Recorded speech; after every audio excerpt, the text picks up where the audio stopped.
Това растение се отглежда както заради летните му сивкаво-зелени листа, така и заради ярките червени клони, които правят градината интересна през зимата, когато почти нищо друго не цъфти. Ако не подрежете сибирския сидрян, той ще спре да изглежда красиво. Сега е най-добрият момент да го направите и да разкриете цялата му красота. Има два метода на резидба, които ще ви покажа. Тайната на красивите му клонки е следната. Изчакайте пъпките да започнат да се развиват и тогава режете. При сортове като Корносалба сибирика, какъвто е моя, можете да режете всяка година почти до основата.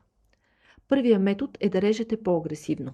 Намерете стъблото, проследете го до земята и го отрежете на около 3-5 см от почвата. Новите клони, които ще израснат, ще бъдат най-ярките и красиви през следващата зима, но е важно да не го режете така агресивно в първите 2-3 години на растението. Втория метод е за хора като мен. Аз лично не обичам да ги режа до основата, затова ги отрязвам малко по-нависоко и скъсявам около 1/3 от стъблото. Винаги режете в основата на стъблото. Повтаряйте това всяка година и ще имате прекрасен червен цвят през зимата, а с отрязаните клонки може да си направите много хубав букет за дома. Последвайте канала ни за още подобни съвети.